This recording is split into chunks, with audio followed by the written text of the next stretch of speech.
Je suis assis dans ma voiture. Moteur éteint. Maison à 20 mètres. J'ai pas bougé depuis 20 minutes. Je peux pas rentrer. Pas encore. Parce que rentrer, ça veut dire mettre le masque. Et ce soir, j'ai même plus la force de le chercher. 4 mars, 23h17. Je sais pas quand c'est arrivé exactement. C'est ça le pire. Il n'y a pas eu de moment précis, pas d'explosion, pas de drame que je pourrais pointer du doigt et dire « Voilà, c'est là que tout a basculé ». Juste un glissement. Comme quand tu regardes pas la route pendant 2 secondes et que soudain t'es sur la bande d'arrêt d'urgence sans savoir comment t'es arrivé là. C'est comme ça que je me sens dans mon couple maintenant. Sur la bande d'arrêt d'urgence. Moteur qui chauffe. Warnings allumés. Aujourd'hui, elle m'a demandé pourquoi je souris jamais. On préparait le dîner. J'entendais notre fille dans le salon, ce dessin animé qu'elle regarde en boucle, celui avec la chanson insupportable qui reste coincée dans ta tête pendant des heures. L'odeur de l'ail dans la poêle. Le grésillement de l'huile. La lumière du soir qui entrait par la fenêtre de la cuisine. Cette lumière dorée, presque orange, celle que j'aimais tellement avant. Celle qui me donnait l'impression que notre maison était vivante. Maintenant, même cette lumière me paraît terne. Elle a posé sa question comme ça, sans me regarder, en coupant des tomates. « Pourquoi tu souris jamais ?» Sa voix était calme. Trop calme. Cette espèce de calme dangereux qu'on utilise quand on a déjà posé la même question 1000 fois dans sa tête, avant de la dire à voix haute. J'ai pas su quoi répondre. Parce que honnêtement, j'avais même pas remarqué. J'ai murmuré un truc vague. Je suis juste fatigué. Elle n'a pas répondu. Elle a juste continué à couper ses tomates. Mais j'ai vu ses épaules s'affaisser un peu plus. Je crois que j'ai arrêté de me voir moi-même. Je suis devenu transparent. Ou peut-être gris. Comme ces personnages en arrière-plan dans les films, tu vois, ceux qui servent juste à remplir le décor, à faire croire que le monde est peuplé. C'est ça que je suis devenu dans ma propre vie. Un figurant. Elle me regarde différemment maintenant. Il y a ce truc dans ses yeux. C'est pas de la colère. La colère, au moins, c'est vivant. C'est pire que ça. C'est de la déception qui s'est installée. Qui a élu domicile? Qui a signé un bail longue durée et acheté des meubles? Et je peux pas lui en vouloir. Vraiment pas. Parce que moi aussi, je suis déçu par l'homme que je suis devenu. Je l'aime. Je l'aime tellement que ça me fait mal de l'écrire ici, dans ce journal que personne lira jamais. Mais il y a un mur qui s'est construit entre nous, brique par brique, et j'ai même pas tenu le ciment. C'est arrivé tout seul, pendant que je regardais ailleurs. Ou plutôt, pendant que je regardais nulle part. Parce que c'est ça. Depuis des mois, je regarde nulle part. Je fixe des écrans. Je scrolle pendant des heures. Je zappe d'une vidéo à l'autre sans rien retenir. Je fais semblant d'être occupé, d'être absorbé par quelque chose d'important. Mais en vrai, je fuis. Je me cache dans le bruit blanc de la distraction, parce que le silence, lui, il hurle des vérités que je veux pas entendre. Des vérités comme « Je suis en train de perdre ma famille », pas à cause d'une aventure ou d'un mensonge ou d'une trahison, juste à cause de mon absence. Mais c'est pas vraiment ça, pas vrai? C'est jamais vraiment ça. Hier soir, on s'est disputé. Encore. Pour un truc con, j'ai oublié de sortir les poubelles. 3 semaines d'affilée. Elle me l'avait rappelé. Gentiment d'abord, puis avec de l'agacement, puis avec cette résignation qui fait encore plus mal. C'est juste des poubelles, elle a dit, les bras croisés, debout dans l'embrasure de la porte. Mais c'est pas vraiment ça. Pas vrai? C'est jamais vraiment ça. Elle avait raison. C'est jamais vraiment les poubelles. C'est jamais vraiment la vaisselle que j'ai laissée tremper pendant 3 jours ou le texto auquel j'ai pas répondu pendant 8 heures alors que mon téléphone était dans ma poche. C'est tout ce que ça représente. C'est l'accumulation. C'est cette version de moi qui s'est déconnectée, qui flotte quelque part au-dessus de ma vie sans vraiment la vivre. J'ai voulu m'expliquer. J'ai ouvert la bouche. J'ai cherché les mots. Mais les mots, ils sont restés coincés quelque part entre mon cerveau et ma gorge. Comme toujours. Comme s'il y avait un barrage quelque part à l'intérieur de moi, qui empêche tout de sortir. Alors j'ai haussé les épaules. Putain, j'ai haussé les épaules. Ce geste vide. Ce geste de défaite. Ce geste qui dit « j'ai rien à offrir, désolé ». Et j'ai vu quelque chose se briser dans son regard. Quelque chose de petit mais d'important. Comme une fissure de plus dans un vase déjà fragilisé. Je pense que c'est ça le plus terrifiant avec la dépression dans un couple. C'est pas spectaculaire. C'est pas des cris, ou des larmes, ou des assiettes qui volent, ou des portes qui claquent. C'est beaucoup plus sournois que ça. C'est le silence qui s'étire pendant le petit déjeuner. Ce silence épais que même le bruit de la cafetière n'arrive pas à combler. C'est les phrases inachevées qui flottent entre vous sans jamais atterrir. C'est cette distance qui grandit même quand vous êtes dans le même lit.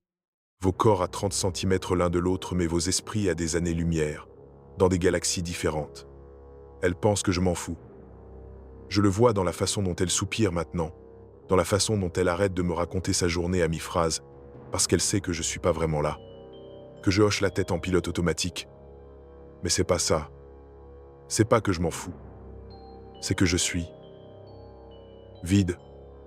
Comme si quelqu'un avait ouvert un robinet quelque part à l'intérieur de moi et que tout s'était écoulé. L'énergie, l'enthousiasme, la joie, la capacité à ressentir les choses de manière normale, proportionnée, humaine. Je me souviens du début. Je me rappelle comment je la regardais faire du café le matin, fasciné par les gestes simples de ses mains, la façon dont elle repoussait ses cheveux derrière son oreille, son petit sourire quand elle me surprenait à la regarder. Je me souviens de cette électricité quand nos doigts se touchaient par accident, de cette anticipation constante, de ce sentiment d'être vivant. Putain, vraiment vivant. Maintenant, je la regarde, et c'est comme si je regardais à travers une vitre sale. Je sais que c'est elle. Je reconnais son visage, sa voix, son parfum, ce parfum vanillé qu'elle porte depuis qu'on s'est rencontrés. Mais je ressens rien, ou presque rien. Juste cette fatigue sourde, cette espèce de brouillard épais qui engloutit tout le reste. Et le pire, c'est qu'elle le sent. On ne peut pas cacher ce genre de truc. Impossible. Elle le sent dans la façon dont je l'embrasse le matin, machinalement, comme on coche une case sur une to-do list. Elle le sent quand elle me prend la main et que ma main reste molle, passive, sans répondre à sa pression. Elle le sent quand on fait l'amour et que je suis ailleurs, perdu dans ce brouillard qui a colonisé mon cerveau, mon corps, ma vie entière. Elle a commencé à me poser des questions, de plus en plus directes, de plus en plus douloureuses. T'es heureux? Y a quelqu'un d'autre? C'est moi? C'est nous? C'est quelque chose que j'ai fait? Et je voudrais tellement avoir des réponses simples. Genre oui ou non, noir ou blanc. Des réponses qui tiennent en une phrase et qui expliquent tout. Mais tout ce que j'ai, c'est du gris. Ce putain de gris partout. Dans mes pensées. Dans mes sentiments. Dans ma vision du futur. Non, y a personne d'autre. Non, c'est pas elle. Non, elle a rien fait de mal. Mais suis-je heureux? Je sais même plus ce que ça veut dire. Le bonheur est devenu un concept abstrait, quelque chose que je me rappelle vaguement, comme un rêve qui s'efface au réveil. Dimanche dernier, notre fille a dessiné la famille. Elle a 6 ans. 6 ans et demi, elle me corrigerait si j'oubliais le « et demi ». Elle dessine tout le temps. Des princesses, des licornes, des arcs-en-ciel. Elle couvre le frigo de ses œuvres. Ce dimanche-là, elle m'a montré son dessin, toute fière, ses petites mains pleines de traces de feutre. Maman avec un grand sourire rouge, elle avec un grand sourire rouge, le chien avec un grand sourire rouge. Et moi, j'avais pas de bouche. Juste un trait. Horizontal, neutre. Pourquoi papa il sourit pas sur ton dessin? J'ai demandé, en essayant de garder un ton léger, amusé même. Elle a haussé les épaules avec cette désinvolture enfantine. Parce que t'es fatigué, papa. T'es toujours fatigué. Puis elle est repartie jouer, comme si de rien n'était. Mais moi, je suis resté là, avec ce dessin dans les mains. Ça m'a percuté comme un train. Ma fille de 6 ans a remarqué. Elle m'observe. Elle m'analyse avec ses grands yeux innocents. et elle m'a dessiné comme elle me voit. Un homme sans sourire. Un homme fatigué. Un homme qui est là physiquement, mais qui manque quelque chose d'essentiel. Un homme qui disparaît. Cette nuit-là, j'ai pas dormi. J'ai fixé le plafond en écoutant sa respiration à côté de moi, ce rythme régulier qui me rappelait qu'elle, au moins, elle arrivait encore à trouver la paix. Et j'ai essayé de comprendre quand j'étais devenu cet homme. Celui qui éteint les gens autour de lui, juste par sa présence absente. Parce que c'est exactement ce que je fais. Je suis physiquement présent mais émotionnellement absent. Je suis là sans être là. Je réponds sans vraiment écouter. Je participe sans vraiment m'engager. Je vis sans vraiment vivre. Et elle assume tout. Toute la charge émotionnelle du couple. Toute l'énergie nécessaire pour maintenir cette famille en mouvement. Elle est celle qui planifie, qui anticipe, qui se souvient des anniversaires et des rendez-vous et des choses à faire. Elle est celle qui parle à notre fille de ses émotions, qui la console quand elle fait des cauchemars, qui invente des jeux pour la faire rire. Pendant que moi je me contente de exister. À peine, je suis devenu un poids, un boulet. Cette encre qui empêche le bateau d'avancer. Je commence à comprendre que c'est pas elle qui change. C'est pas notre couple qui se détériore naturellement avec le temps, ou la routine, ou les responsabilités. C'est moi qui coule. Et en coulant, j'entraîne tout le monde avec moi. Elle devient irritable, parce qu'elle est épuisée de porter le poids émotionnel de deux personnes. Elle devient distante parce que se rapprocher de moi, c'est comme essayer d'étreindre une ombre. Tu sens qu'il y a quelque chose là, mais tu peux pas vraiment le saisir. Elle perd patience parce que vivre avec quelqu'un de déprimé, c'est comme vivre dans une maison où toutes les lumières sont éteintes. Même en plein jour. Même quand le soleil brille dehors. Et le truc vraiment tordu, c'est que sa frustration me confirme ce que je pense déjà de moi. Que je suis pas assez. Que je déçois. Que je suis ce poids mort qui plombe tout. Cette version défectueuse d'un homme qui devrait être capable de faire mieux, d'être mieux. Alors, je me retire encore plus. Je me replie sur moi-même, comme une huître qui se referme. Cercle vicieux. Spirale. Descente. Plus elle s'éloigne, plus je me sens rejeté. Plus je me sens rejeté, plus je me replie. Plus je me replie, plus elle s'éloigne. Et on tourne en rond dans cette danse pathétique où personne gagne et tout le monde perd. Mais hier, elle a fait quelque chose d'inattendu. On était dans la cuisine. Même scène que d'habitude. Silence pesant. Geste mécanique. Chacun dans sa bulle. Et soudain, elle s'est arrêtée. Elle a posé son couteau sur la planche. Elle a éteint la plaque de cuisson. Elle s'est tournée vers moi, les yeux brillants, et elle a dit « Je te perds. Pas « Tu me perds. Pas « On se perd. » Sa voix tremblait. Légèrement. Mais je l'ai entendue. J'ai l'impression de te regarder t'éloigner dans le brouillard. Et je sais pas comment te rattraper. Je sais pas ce que je dois faire. Je sais même pas si tu veux que je te rattrape. Comme si j'étais celui qui s'éloignait dans le brouillard. Comme si elle était sur le rivage, bras tendus, et que je dérivais vers le large sans ramer, sans même appeler à l'aide. Elle a raison.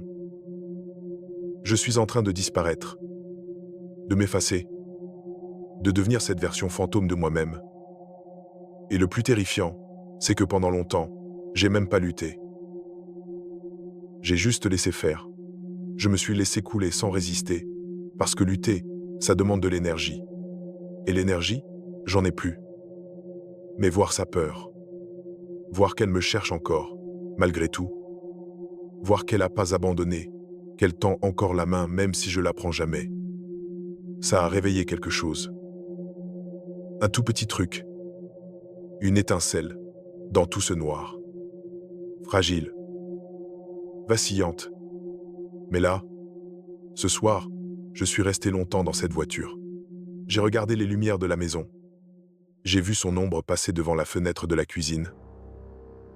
J'ai entendu le rire de ma fille, étouffé par les vitres fermées. Et j'ai réalisé quelque chose. Cette maison, c'est pas juste un endroit où je dors et mange et regarde ma vie passer. C'est censé être mon refuge, mon port, l'endroit où je suis moi-même. Mais quelque part en chemin, c'est devenu une scène, un décor, un endroit où je joue un rôle que je maîtrise plus. Alors ce soir, assis dans cette voiture, à 20 mètres de chez moi, les mains sur le volant, je prends une décision. Pas une décision spectaculaire. Pas une résolution grandiose du genre « demain tout va changer », parce que je sais que c'est pas comme ça que ça marche. Juste rentrer. Rentrer et être présent. Vraiment présent. Même si c'est dur, même si chaque interaction me coûte une énergie que j'ai pas, même si je sais pas encore comment réparer ce qui est cassé, comment recoller les morceaux de cet homme que j'étais avant. Mais il y a un truc que j'ai compris ce soir. Un truc important. Cette tension dans mon couple, elle vient pas de nulle part. Elle vient pas d'elle. Elle vient pas de notre fille ou du stress, ou de la routine, ou de la fatigue normale de la vie. Elle vient de cette chose en moi que j'ai ignorée trop longtemps. Cette chose qui s'est installée sournoisement, qui a grandi dans l'ombre, qui a envahi chaque recoin de mon être, sans que je m'en rende compte. Et si je fais rien? Si je continue à juste exister sans vivre? Si je continue à dériver sans essayer de nager vers le rivage? Je vais perdre les deux personnes qui donnent encore un sens au mot « maison ». Je vais perdre la femme qui me regarde encore avec espoir malgré ma grisaille. Je vais perdre la petite fille qui dessine son papa sans sourire. Alors demain matin, je vais essayer quelque chose. Un petit truc. Rien de révolutionnaire. Je vais. Si seulement j'arrivais à me souvenir comment on fait,